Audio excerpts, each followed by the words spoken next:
시청자 여러분 안녕하십니까? 뉴스타트 1부 시작합니다. 이란 협상 대표단인 아라그치 외무장관이 회담 개최지인 파키스탄을 방문하면서 2차 협상 개최 기대감을 키웠습니다. 하지만 이란에선 이번 방문 목적이 미국과의 협상이 아닌 외교 순방 일정이라고 밝혔습니다. 파키스탄 이슬람아바드에서 권준기 특파원입니다. 파키스탄 언론이 일제히 아라그치 이란 외무장관이 이슬람아바드를 방문한다고 보도했습니다. 종전협상 대표단인 아라그치 장관이 소규모 수행단과 함께 파키스탄을 찾는다며 이번 주말 회담 개최 가능성을 내다봤습니다. 로이터와 AP통신도 파키스탄 정부 소식통을 인용해 이번 주말 2차 종전회담이 열릴 가능성이 있다고 보도했습니다. 특히 미국 보안팀은 이미 이슬람아바드에 도착해 회담 준비에 들어갔다고 전해 기대감을 키웠습니다. 하지만 이란 언론은 아라그치 장관이 파키스탄과 오만, 러시아 3개국 순방 일정의 첫 순서로 이슬람아바드를 찾는 거라고 기사를 냈습니다. 미국과의 2차 종전회담 일정은 언급되지 않았습니다. 협상 대표인 갈리바프 의장이 함께 방문하지 않는 데다 파키스탄까지 반나절 이상 걸리는 미국 대표단의 출발 소식이 없는 점도 종전회담이 아닐 가능성에 무게를 더합니다. 하지만 파키스탄 정부는 주말 사이 2차 종전협상 개최를 위한 중재 노력을 이어왔습니다. 협상 키맨인 파키스탄 총사령관과 외무장관이 아라그치 이란 외무장관과 전화통화를 미리 가졌고 이란을 협상 테이블로 복귀시키기 위해 미국의 해상 봉쇄를 풀어달라는 요청을 전달했다는 보도도 나왔습니다. 아직 종전회담 개최에 대한 공식 발표가 나오지 않은 가운데 파키스탄 정부는 주말 사이 언제든 회담을 개최할 수 있도록 이슬람아바드 봉쇄 조치를 이어가고 있습니다. 파키스탄 이슬람아바드에서 YTN 권중기입니다. 이런 가운데 백악관은 스티브 윗코프 중동 특사와 트럼프 대통령의 맞사위인 제러드 쿠슈너가 이란과의 회담을 위해 현지 시간 25일 오전 파키스탄 이슬람아바드로 갈 예정이라고 밝혔습니다. 캐롤라인 레빗 백악관 대변인은 현지 시간 24일 기자들과 만나 이란 측의 회담 요청으로 두 사람이 파키스탄으로 향하며 벤스 부통령은 워싱턴 DC에 머무를 것이라고 말했습니다. 레빗 대변인은 또 최근 며칠 사이 이란 측에서 일부 진전을 확인했으며 주말 회담에서 추가 진전이 있기를 기대한다고 밝혔습니다. 피트 헤그세스 미 국방부 장관이 대이란 해상 봉쇄는 확대되고 있으며 전 세계로 확장하고 있다고 밝혔습니다. 이란에 대해서는 핵을 포기하고 기회가 있을 때 협상에 응하라고 재차 촉구했습니다. 신웅진 기자의 보도입니다. 헤그세스 미 국방장관은 전황 브리핑에서 해상 봉쇄 조치 이후 지금까지 이란 관련 선박 34척이 회항했다고 설명했습니다. 더불어 인도 태평양 지역에서 이란 원유를 불법으로 수송했다며 두 척을 납포한 사실도 확인했습니다. Not only is the blockade growing, in fact, a second aircraft carrier will join the blockade in just a few days, but this growing blockade is also gone global. 도널드 트럼프 대통령이 호르무즈 해협에서 규례 설치 선박 격침 명령을 내린 것에 대해선 카리브해의 마약 밀매선을 침몰시킨 것처럼 주저없이 행동할 것이라고 강조했습니다. 그러면서 이란에겐 아직 기회가 있다며 협상을 압박했습니다. As we said previously, choose wisely at the negotiating table. All they have to do is abandon a nuclear weapon in meaningful and verifiable ways. 아시아와 유럽의 동맹국에 대한 압력도 이어졌습니다. 헤그세스는 미국 혼자서 감당해야 할 싸움이 아니라며 유럽과 아시아는 수십 년간 미국의 보호를 누려왔지만 이제 무임승차의 시대는 끝났다고 주장했습니다. 동맹국들의 호르무즈 해협의 유조선 통행과 대이란 해상 봉쇄 유지를 위한 군함 지원 등 하병을 거듭 요구한 것으로 풀이됩니다. YTN 신웅진입니다.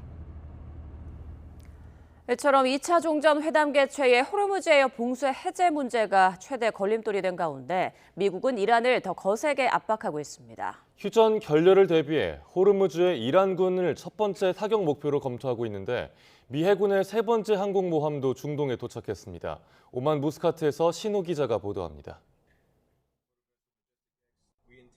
이란이 호르무즈 해협에서 유조선을 납포한 영상을 공개하자 미국은 곧바로 인도양에서 이란산 석유를 실은 유조선을 납포했습니다.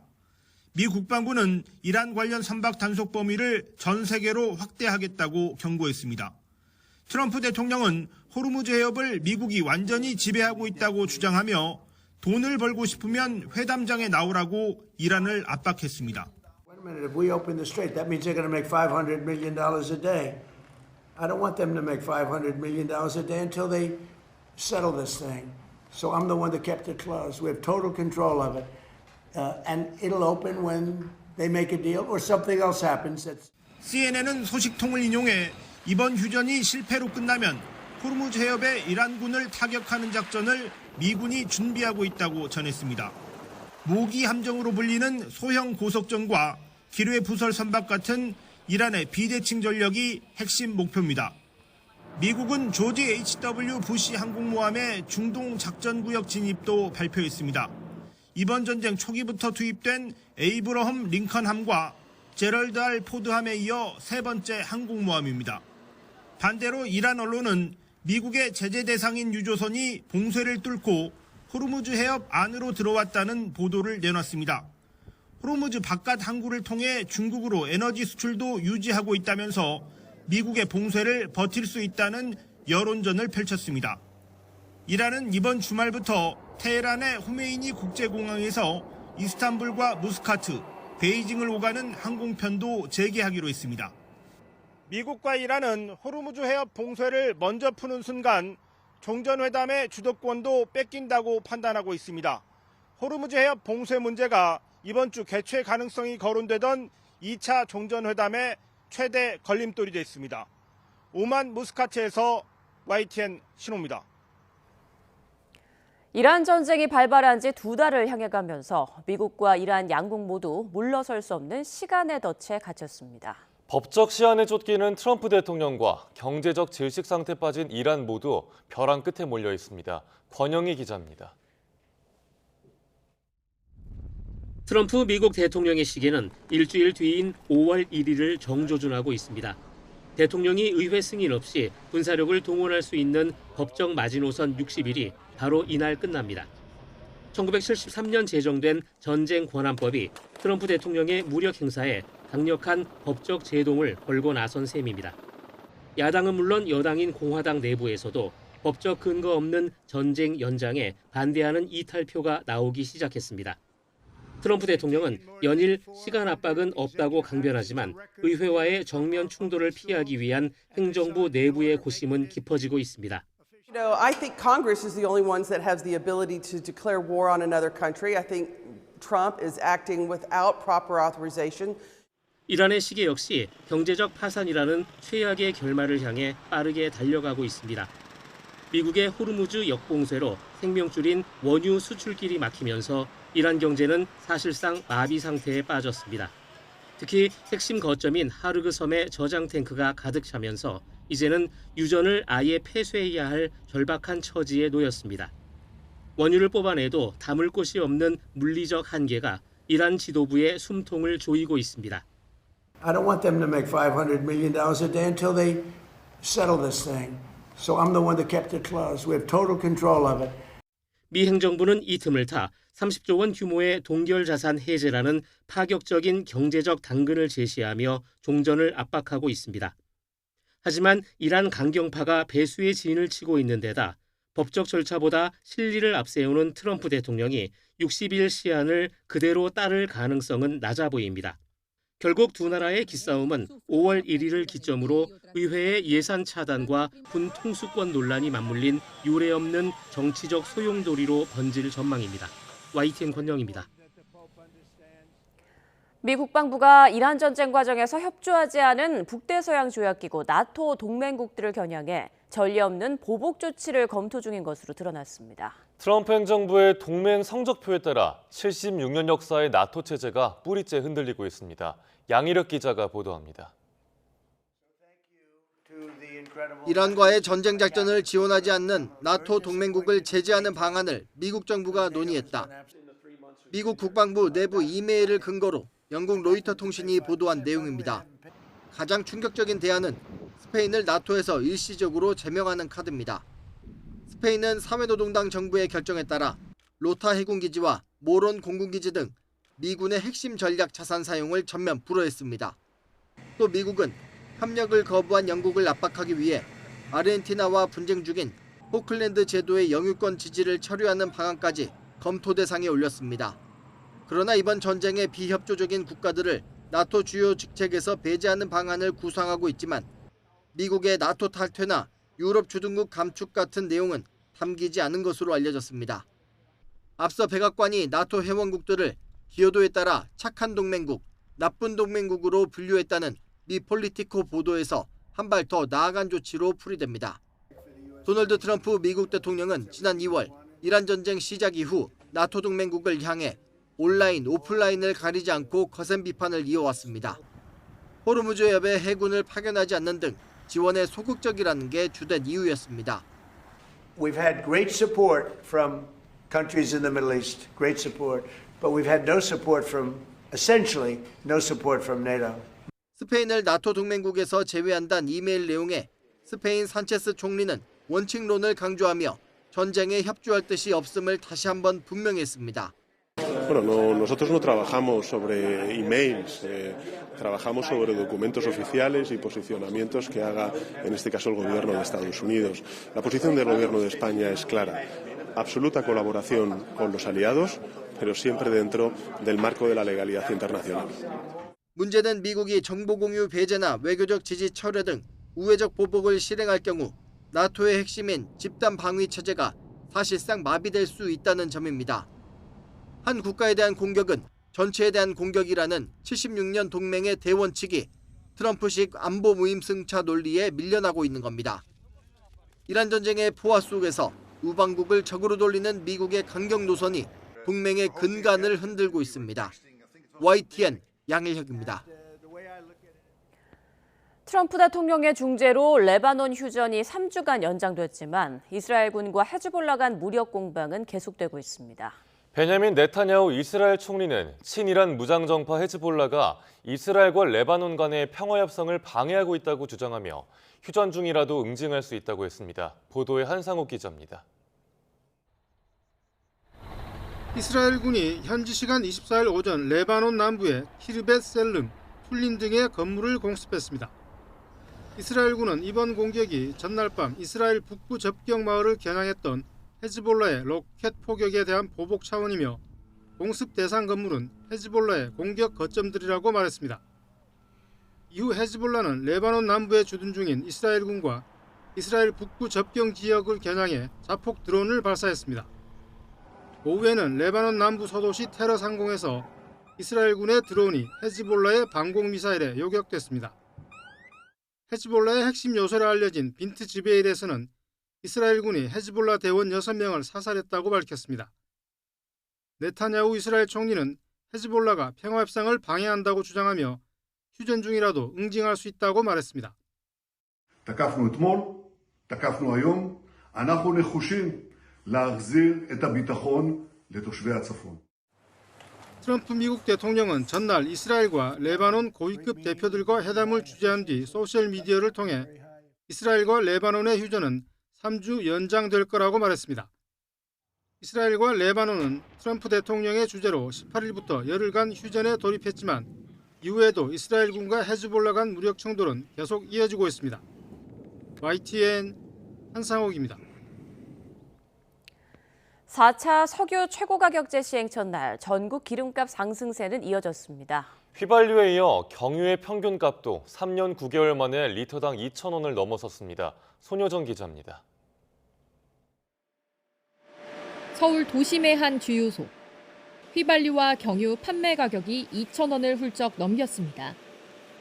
정부가 네 번째 석유 제품 공급 상한선을 2, 3차 수준에서 동결했지만 소비자가 느끼는 부담은 좀처럼 줄지 않았습니다.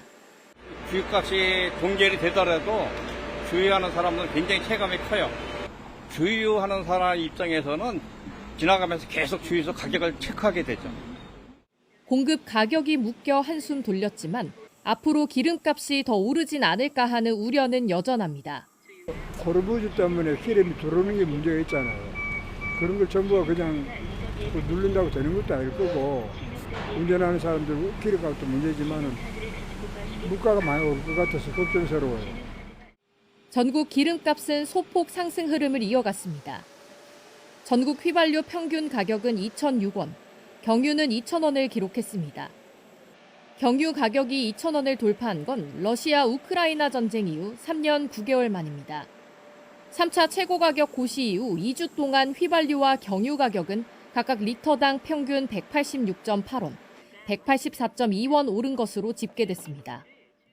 최고 가격제가 없었다면 휘발유는 2,200원, 경유 2,800원, 등유는 2,500원 안팎까지 치솟았을 거란 추정입니다.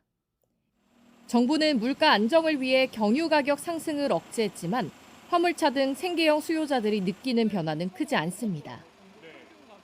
유가보다 좀 나아도 저희 화물차들은 엄청 부담이고 지금 이거보다 더 오른 적이 없었던 것 같아서 더 비쌀 때를 겪어본 적이 없는 것. 정부는 다음 달부터 LPG 부탄연료의 유류세 인하 폭을 확대하는 등 취약계층과 서민에 대한 지원을 강화하겠다는 방침입니다. YTN 손유정입니다.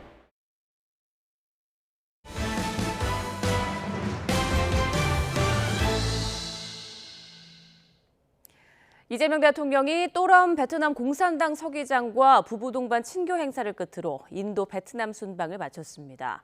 인도에선 우리 정부와 기업이 국빈 오찬에 함께해 협력 다변화에 힘썼고 베트남 방문은 원전 철도 등 인프라 공조를 강화한 계기가 됐다는 평가입니다. 정인용 기자가 보도합니다.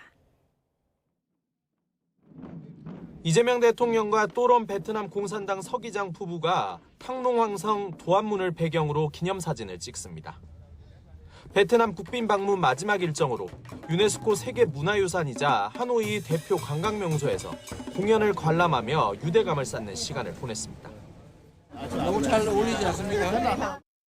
베트남 방문의 가장 큰 성과로는 대형 인프라 분야에서 협력 진전을 이끌어냈다는 점이 꼽힙니다. 베트남의 닌투언 지역 2원전 건설에 우리 기업 참여 가능성을 높였고 고속철도 사업 진출도 본격화했습니다. 또름당 서기장과 합의한 협력 방안들을 충실히 이행하면서 양국 간의 포괄적 전략 동반자 관계를 더욱 전폭적으로 발전시켜 나갈 것입니다. 특히 이 대통령이 또럼 서기장을 포함해 베트남 총리와 국회의장 등 서열 2, 3위를 모두 만나 정치적 신뢰를 쌓은 것도 눈길을 끌었습니다. 베트남과 마찬가지로 경제사절단이 동행했던 인도에선 이 대통령과 모디 인도 총리가 함께한 이재용 삼성전자 회장의 셀카가 주목받았습니다. 양국 정부 간 국빈 오찬에 이 회장 등 재계 인사들이 이례적으로 초청된 건데 조선과 철광은 물론 신산업 분야의 협력이 집중 논의됐습니다. 양국은 무역 투자 환경을 개선하기 위해 자유무역협정을 개정하고 우리 중소기업의 인도 진출도 촉진시키기로 했습니다. 현재 연간 250억 불 수준인 양국 교역을 2030년까지 500억 불 수준으로 확대하고 아울러 핵심 분야에서의 한인도 간 경제 협력을 강화할 수 있도록 함께 공급망 불안을 겪고 있는 인도는 물론 자원 부국인 베트남과 중동 전쟁에 공동 대응하는 데에 뜻을 모은 것도 의미가 있었습니다. 5박 6일간의 순방을 마친 이 대통령은 당분간 중동 전쟁 여파를 살피는 등 내치에 집중할 걸로 보입니다. YTN 정인용입니다. 정동영 통일부 장관의 구성 핵시설 발언과 관련해 청와대는 정보 유출이 아니지만 한미 간의 인식 차이가 있다고 밝혔습니다. 또 쿠팡 문제와 관련해서도 이로 인해 한미 안보 합의 이행이 지연되는 건 사실이라고 인정했습니다. 홍민기 기자입니다. 위성락 국가안보실장이 이재명 대통령의 베트남 순방을 수행하던 중 최근 논란이 된 대미 현안과 관련해 브리핑을 진행했습니다. 정동영 통일부 장관의 구성 핵시설 발언은 공개된 출처에서 얻은 정보일 뿐 기밀 유출이 아니란 정부 입장을 거듭 밝혔습니다. 그런데도 미국이 이를 문제 삼는 이유에 대해선 미 측은 자신들이 준 정보가 흘러간 것으로 생각하는 것 같다며 약간의 인식차가 있다고 설명했습니다.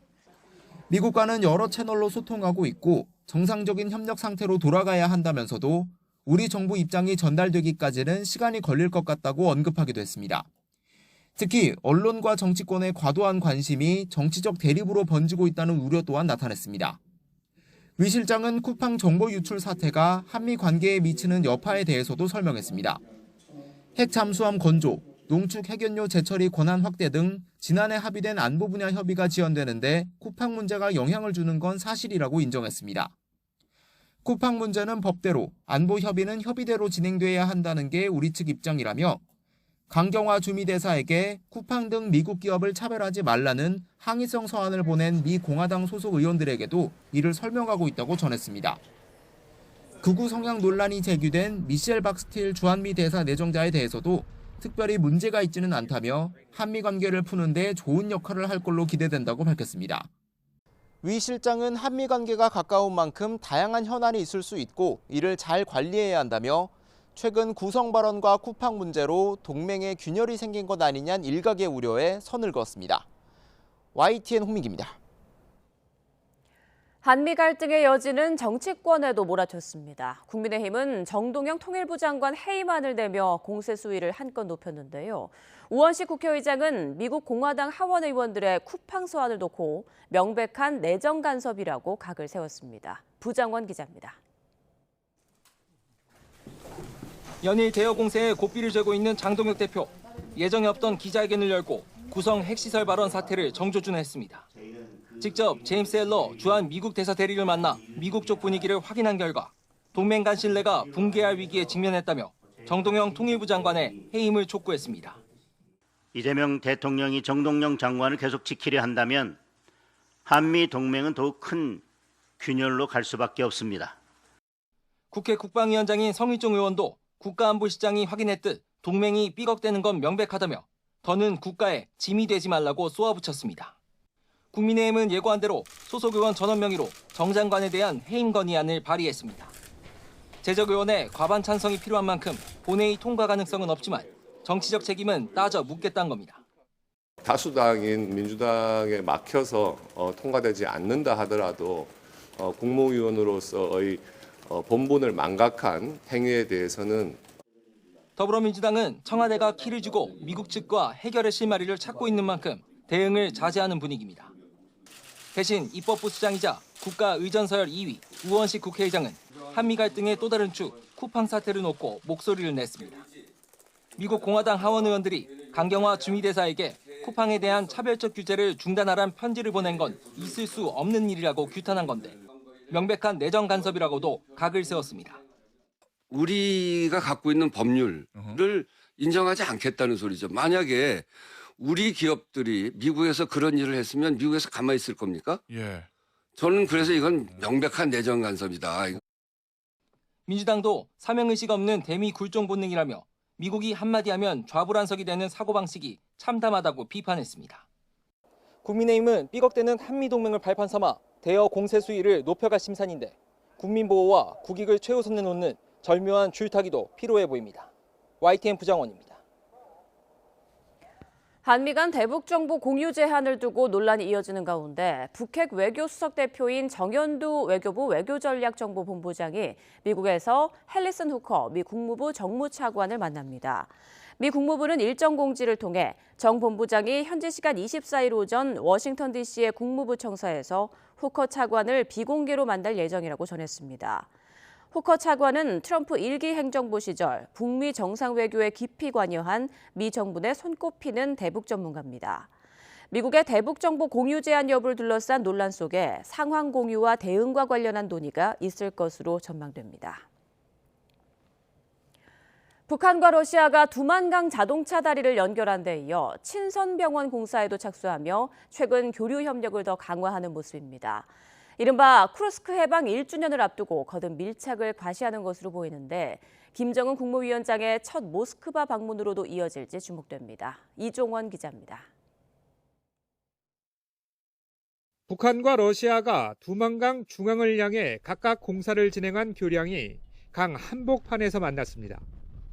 북러를 잇는 첫 자동차 다리 상판 연결이 완료된 것으로 양측은 이를 기념하는 행사를 통해 오는 6월 완공 예정을 알렸습니다.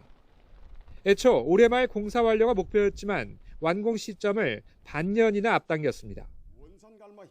북한이 대규모 관광지구로 키우고 있는 원산에선 북러 친선병원 착공식이 열렸습니다. 북한 매체들은 친선병원 역시 두만강 다리와 함께 북러 정상회담의 합의 사안이자 양국 간 우정의 상징이라고 선전했습니다.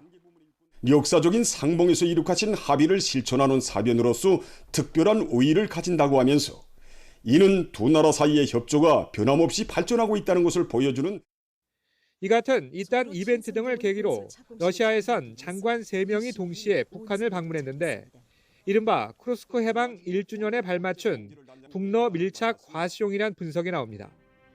우크라이나전에서 쿠르스크를 빼앗겼던 러시아는 북한군 참전 이후 지난해 4월 26일 쿠르스크 영토 회복을 선언했고 북한도 하루 뒤 쿠르스크 해방을 공식화했습니다. 파병 전사자를 추모하는 기념관을 평양에 세운 김정은 국무위원장은 해방 1주년을 중공일로 예고한 상태라 오는 27일 전후에 북러 간 밀착 분위기는 최고조에 달할 것으로 보입니다.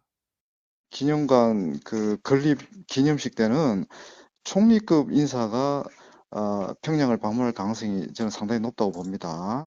양국이 가장 기념해야 될 그런 이벤트가 될 가능성이 높기 때문에 이처럼 최근 부쩍 더 뜨거워진 북러 간 교류 흐름 속에 다음 달 9일 모스크바에서 열리는 러시아 전승절 행사에 김 위원장의 참석 여부도 관심입니다.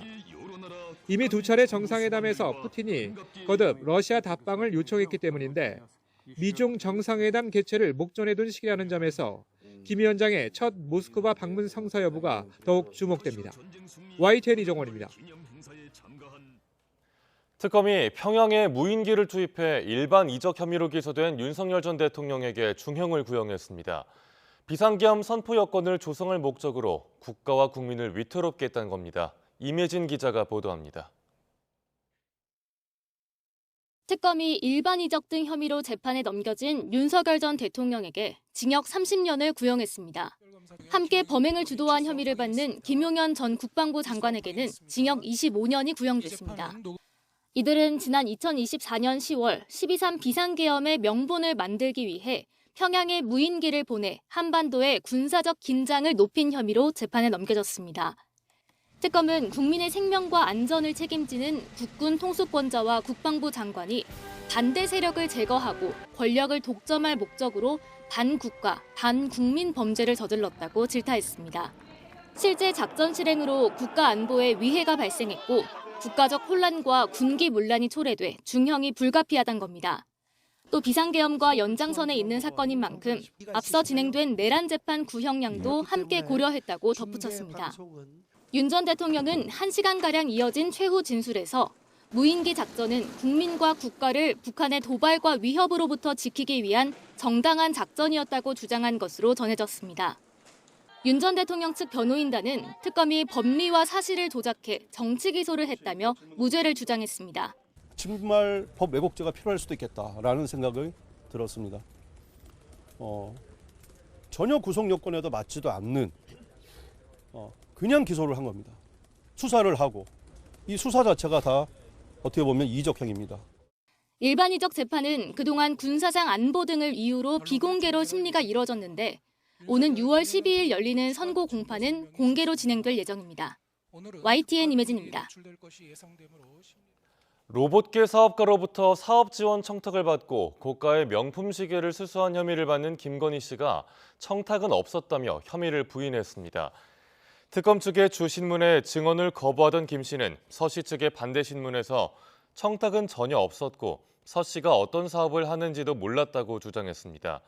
또 서 씨가 패션 분야에서 뛰어나 관련한 대화를 나눴을 뿐이라면서 실제 청탁이 이루어졌느냐고 되묻기도 했습니다. 경찰이 2천억 원에 가까운 부당이득을 챙긴 혐의를 받는 방시혁 의장에 대해 구속영장을 신청했지만 검찰이 반려했습니다. 검찰은 방 의장의 구속 필요성에 대한 소명이 부족하다고 설명했습니다. 이현정 기자가 보도합니다. 하이브 방시혁 의장에 대해 경찰이 구속영장을 신청한 지 3일 만에 검찰이 이를 반려했습니다. 경찰이 사기적 부정거래 혐의와 관련해 신병 확보를 시도했지만 검찰이 보완 수사를 요구하며 개동을 건 겁니다. 검찰은 현재 경찰 수사 단계에서는 방 의장을 구속해야 할 필요성에 대한 소명이 부족하다고 판단했습니다. 나름 자신했던 경찰은 일단 따로 입장은 내지 않은 채 검찰이 자세한 판단 사유를 파악한 뒤 영장 재신청 여부를 포함한 후속 조치를 결정하겠다고 밝혔습니다. 앞서 경찰은 방 의장이 투자자들을 속여 얻은 것으로 의심되는 부당이득이 1,900억 원대에 이르는 만큼 사안이 중대하다고 봤습니다. 특히 방 의장이 수사 직전 휴대전화를 교체하고 기업 공개 직후엔 사내 메신저 프로그램을 바꾸는 등 핵심 증거를 은닉하려 한 정황 역시 신병 확보가 필요하다고 본 이유였습니다. 하지만 검찰이 이번 결정으로 이미 1년 4개월여 동안 끌어온 경찰 수사에 일정 부분 차질이 불가피할 전망입니다. YTN 이현정입니다. 김창민 감독을 집단 폭행해 숨지게 한 혐의를 받는 피의자들이 검찰에 처음으로 소환돼 10시간에 걸쳐 조사를 받았습니다. 사건을 원점에서 다시 들여다보는 검찰이 전담 수사팀을 꾸린 지 20여일 만입니다. 윤웅성 기자입니다. 검찰이 고 김창민 감독 폭행 사건 피의자들을 처음으로 불러 조사했습니다. 지난 2일 전담 수사팀을 꾸린 지 20여일 만입니다. 이들은 지난해 10월 경기 구리에 있는 식당에서 발달장애를 가진 아들과 함께 식사하던 김 감독과 소음 문제로 다투다 집단 폭행을 가해 숨지게 한 혐의를 받고 있습니다. 피의자들은 앞서 유튜브를 통해 김 감독과 유가족에게 죄송하다는 내용의 영상을 올렸지만 유족 측에 직접 사과하진 않은 것으로 파악됐습니다. 검찰은 참고인 조사 등을 통해 사건을 원점에서 다시 들여다보고 있습니다. 앞서 검찰은 김 감독의 아들을 불러 사건 당일 상황을 재구성하고 현장에 출동했던 경찰관들도 소환해 초동 조치가 적절했는지 조사했습니다. 사건 당시 경찰이 가해자들을 현행범으로 체포하지 않아 부실 수사 논란이 일었던 만큼 그 경위도 들여다본 것으로 보입니다. 또 지난 15일에는 피의자들의 휴대전화와 주거지를 압수수색하는 등 강제 수사에도 나섰습니다. 경찰 수사 단계에서 피의자들에 대한 구속영장이 여러 차례 기각됐던 만큼 검찰이 다시 신병 확보를 시도할지 주목됩니다. YTN 윤웅성입니다. 오는 10월 검찰청 폐지 등 형사사법체계 격변을 앞두고 검찰이 보안수사 공백 문제를 알리는 데 집중하고 있습니다. 민생사안 등 실사례에 초점을 맞추면서 국민을 향한 여론 환기에 나섰다는 분석도 나옵니다. 박광렬 기자가 보도합니다. 서울중앙지검은 최근 감사원 고위공무원의 13억 원 가까운 뇌물 사건을 불기소 처분했습니다.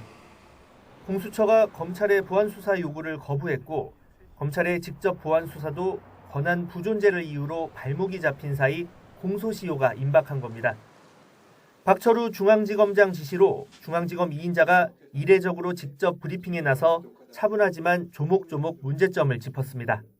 보안수사가 불가능하고 보안수사 요구가 실효적으로 이행되지 않는다면 이번과 같은 사례가 언제든 발생할 가능성이 높습니다.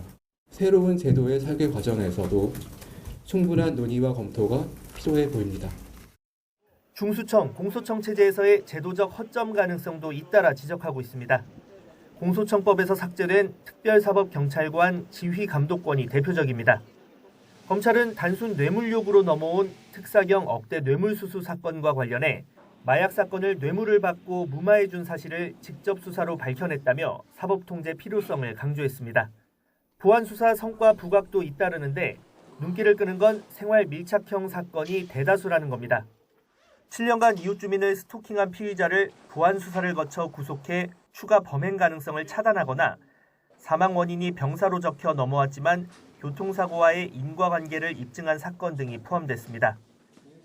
대검 관계자는 검찰의 99.9% 수사는 서민 관련이고 상당수가 철저한 보안 수사를 거친다는 점을 알려야 한다는 내부 공감대가 있다고 기류를 전했습니다.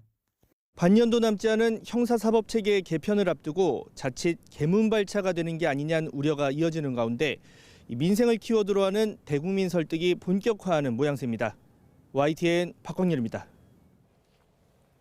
수막구균에 의해 걸리는 수막구균 감염증은 감기처럼 시작되지만 몇 시간 안에 급격히 악화해 생명을 위협할 수 있는 질병입니다. 국내에서는 아직 환자가 많지 않지만 최근 들어 베트남 등 우리나라 관광객들이 많이 가는 여행지를 중심으로 환자가 늘고 있어 주의가 필요합니다. 김주영 기자가 취재했습니다. 지난해 기준 해외에 나간 한국인의 숫자는 3천만 명에 육박합니다. 즐거운 여행을 위해 준비해야 할 것이 많지만 최근 방문지에 유행하는 병을 대비하는 것도 중요합니다. 제2급 법정 감염병인 수막구균 감염증도 여행객들이 주의해야 할 질병 가운데 하나입니다. 수막구균은 환자의 침이나 직접 접촉을 통해 옮기는데 처음에는 열이 나거나 근육통이 오는 정도여서 감기 몸살로 착각하기 쉽습니다. 하지만 병이 진행되면 뇌수막염이나 폐혈증으로 이어지고 빠르게 상태가 나빠지면서 15% 정도의 사람들은 곧바로 사망에 이릅니다. 치료를 안 했을 때에는 최소 50% 이상의 사망률, 치료를 했을 때 한 10에서 15%의 사망률을 보인다고 하는 게 가장 일반적으로 이야기되는 부분이겠습니다. 주로 아프리카 지역에서 많이 발병되고 중동의 사우디아라비아도 위험 지역입니다. 아시아에선 인도, 중국, 유럽에선 영국, 프랑스 등에서도 환자가 나타나고 있습니다. 특히 한국인 여행객이 가장 많이 가는 나라 중 하나인 베트남에서는 지난해 수막구균 감염자가 4배 넘게 늘었습니다. 환자를 골라 피하는 것이 어려운 만큼 출국 전 예방접종을 하는 것이 최선입니다. 생후 6주 이상 영아부터 접종이 가능하고 2세부터 성인까지는 한 차례 접종으로도 예방이 가능합니다. 최소 20% 정도는 영구적인 장애가 남는다고 보면 되겠습니다. 접종으로 인하여 부모의 마음으로 걱정하는 위험은 거의 무시할 만한 수준이라고 말할 수 있겠습니다. 보건당국이 최근 사우디아라비아 성지순례객에 대해 백신 접종을 권했고 신병훈련병 같은 단체 생활자나 해외 장기 체류자에게도 접종을 권고했습니다. YTN 김주영입니다. 화물연대 조합원 사망으로 이어진 CU 사태에 대해 정부가 노란봉투법 적용 범위를 넘어선 상황이라고 밝히며 논란이 일었습니다. 반발이 거세지자 정부는 태도를 바꿨는데요. 노동계는 이렇게 모호한 정부의 입장과 제도가 현장의 혼란을 키우고 있다고 비판했습니다. 보도에 이문석 기자입니다. 지난 20일 경남 진주 CU 물류센터 집회에서 화물연대 조합원 1명이 숨지고 2명이 다쳤습니다. 비조합원 차량을 조합원들이 막는 과정에 참사가 일어났습니다. 사고 뒤 고용노동부는 노란봉투법에 따른 원하청 교섭 문제를 넘어선 상황이라는 해명 자료를 발표했습니다. 화물차주를 노동자가 아닌 취약한 지위에 있는 소상공인과 개인사업자로 표현하며 노란봉투법 적용 대상 밖이라고 규정했습니다. 노동계는 정부 발표를 강하게 비판했습니다.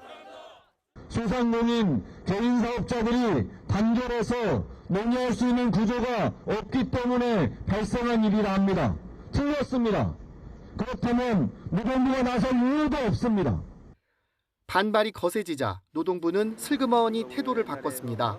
김영훈 노동부 장관은 한 라디오 방송에 출연해 화물차주들이 형식은 자영업자지만 실질은 종속돼 있어 노동자로 볼 수 있다고 말했습니다.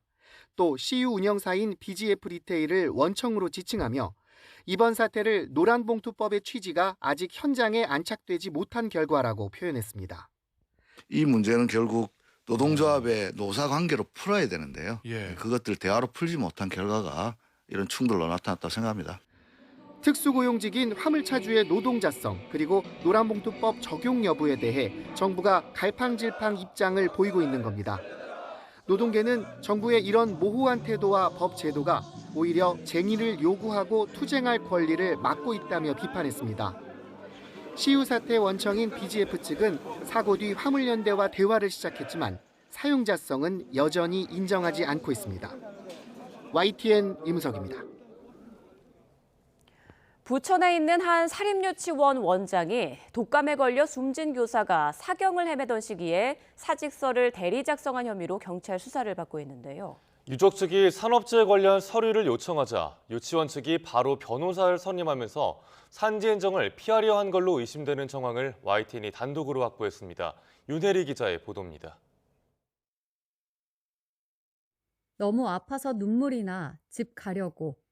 지난 1월 29일 독감 판정을 받고도 3일째 출근했던 20대 교사 A씨가 지인에게 보낸 메시지입니다.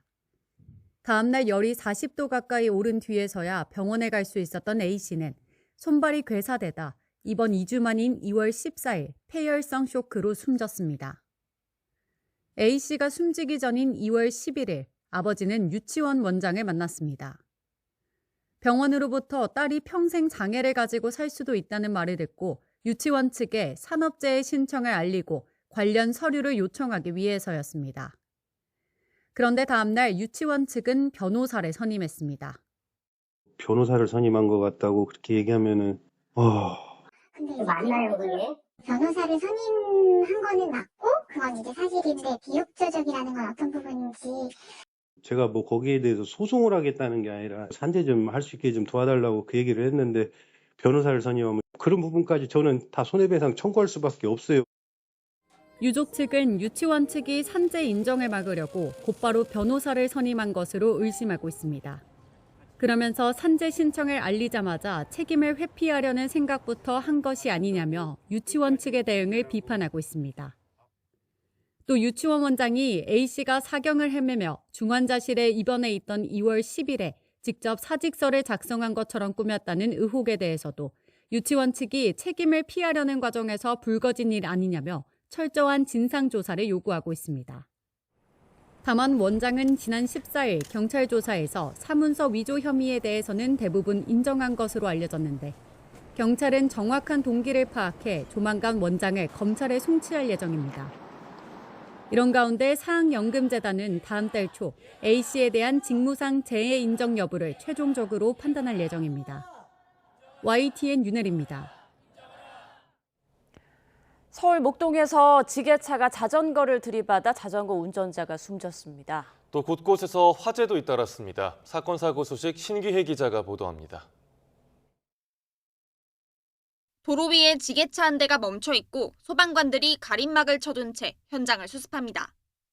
아침 8시쯤 서울 지하철 9호선 신목동역 인근을 지나던 지게차가 횡단보도를 건너던 자전거를 들이받은 겁니다. 이 사고로 자전거 운전자 40대 여성이 현장에서 숨졌고 경찰은 지게차 운전자 60대 남성 A씨를 현행범으로 체포했습니다. 경찰은 A씨가 신호를 어긴 채 주행하다가 사고를 낸 것으로 보고 있습니다. 아직 완공되지 않은 아파트 건물 한 동이 검은 연기에 휩싸였습니다. 오전 9시 40분쯤 경기 성남시 정자동에 있는 아파트 신축 현장에서 불이 났습니다. 이 불로 인명피해는 없었고 현장에서 근무하던 작업자들은 밖으로 대피한 것으로 파악됐습니다. 오전 11시 20분쯤에는 경기 남양주시 와부읍에 있는 가설 건축물에서 불이 났습니다. 멀리서 검은 연기를 목격한 시민들이 소방에 신고를 접수했는데 건물 내부에 사람이 없어 인명피해는 없었습니다. 1시간여 만에 불을 모두 끈 소방은 정확한 화재 원인을 조사하고 있습니다. YTN 신기혜입니다. 영화 왕과 사는 남자의 역대급 흥행 뒤 극장가에는 특정 작품의 독주 없이 다양한 장르가 관객을 끌어들이고 있습니다.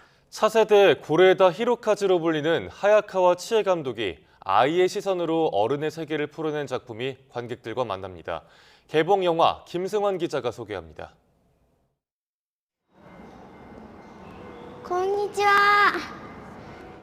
암 말기 아버지를 둔 11살 소녀에게 죽음은 더 이상 남의 일이 아닙니다. なかなか11歳でこういう文章を書ける子っていないんです。ただですね、こういうタイトルなんですよ。みなしごになってみたい。勝手に親を殺すな。 1980년대 일본 호황기의 들뜬 풍경 이면에 감춰진 불안과 공허를 아이의 시선으로 차분히 비춰냅니다. 일본의 거장 고레에다 히로카즈 감독에게 영화를 배운 하야카와 치에 감독의 두 번째 장편 연출작입니다. 지난해 칸 영화제 경쟁 부문에 진출하며 완성도를 인정받았습니다. Mr. and Mrs. Cannon, your daughter Katie has been found. She's alive. 납치됐던 딸이 8년 만에 붕괴가 감긴 미라 상태로 돌아옵니다. 딸을 감싼 붕대에서 단서를 발견한 아버지는 8년 전 사건을 추적하기 시작합니다. 이집트 미라라는 익숙한 소재를 공포로 변주시켜 기존 액션 모험 중심의 미이라 시리즈와 차별화한 점이 눈에 띕니다. 학교는 잘 갔다 왔니? 뭐? 야! 터! 너 진짜 도른 거야? 가족에게 치이며 살던 가장이 사고를 당한 뒤 가족 관계를 완전히 다르게 인식하게 됩니다. 딸은 친구가 되고 아내는 딸이, 아버지는 동생이 되는 등 기억의 미스매치가 이뤄집니다. 코믹한 설정을 바탕으로 역지사지라는 메시지를 현실적인 이야기로 풀어냈습니다. YTN 김승환입니다. K 콘텐츠의 세계적 인기가 한국 영화의 예술성과 다양성으로까지 확장하고 있습니다. 이탈리아 피렌체에서 열린 제24회 한국영화제에는 상업영화부터 독립영화까지 다양한 작품들이 현지 관객들과 만났는데요. 배우 공효와 연상호 감독 등 한국 영화계를 대표하는 인물들도 함께 자리를 빛냈습니다. 손종윤 리포터가 전해드립니다. 선생님이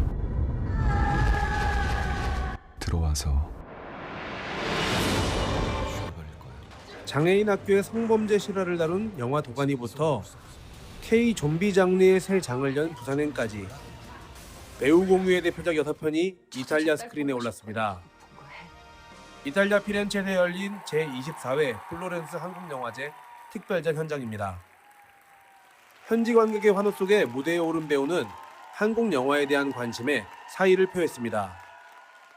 피렌체 영화제가 개막했는데 이렇게 마스터 클래스 그 스페셜 게스트로 초대해 주셔서 너무 감사드리고요. 한국 배우로서 전 세계 어딜 가도 요즘은 많은 관심들과 사랑을 주셔가지고 그 부분에 있어서는 한국인으로서 자부심을 느낍니다. 올해 영화제에는 한국 장르 영화의 지평을 넓혀온 연상호 감독을 위한 특별 회고전도 마련됐습니다. 처음인데 여기 영화제 와서 현지 분들이 한국 영화계에 보여주시는 되게 열정과 관심이 너무 뜨거워서 되게 놀랐고요. 이탈리아는 연간 6,800명 이상이 극장을 찾는 유럽의 대표적 영화시장. 여기에서 피렌체 한국영화제는 24년째 한국 영화의 저변을 넓혀왔습니다. 상업영화뿐만 아니라 한국 독립영화와 신예 감독의 작품까지 경쟁 부분에 소개해온 것이 특징입니다. dei film, delle pellicole che sicuramente non abbiamo l'occasione di vedere su canali commerciali come potrebbe essere. 피렌체 한국영화제는 이제 이탈리아 관객들이 한국 사회와 문화를 이해하는 대표적인 지역 문화 행사로 자리 잡고 있습니다. Ecco che ogni anno con questa rassegna Firenze e la Toscana si pongono come ambasciatori di Corea, perché attraverso il cinema si coglie il costume, la cultura, l'identità di un popolo. 대중성과 작품성을 함께 선보이며 한국 영화의 매력을 알려온 피렌체 한국영화제. 영화의 본고장 이탈리아에서 한국 영화의 존재감은 한층 커지고 있습니다. 이탈리아 피렌체에서 YTN 월드 손종윤입니다. 어제 저녁 8시 반쯤 경기도 안산시 양상동에 있는 건축자재 창고에서 불이 났습니다. 다친 사람은 없었지만 컨테이너 1개동이 모두 탔습니다. 소방은 정확한 화재 원인과 피해 규모를 조사하고 있습니다.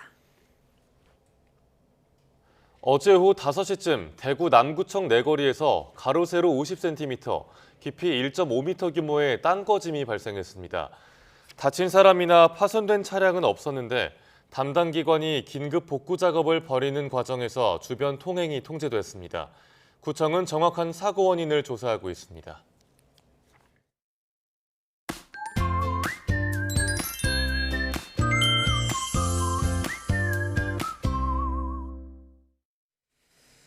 오늘도 한낮에는 여름입니다. 서울의 낮 기온은 27도까지 올라서 반소매 옷차림 어울리겠는데요.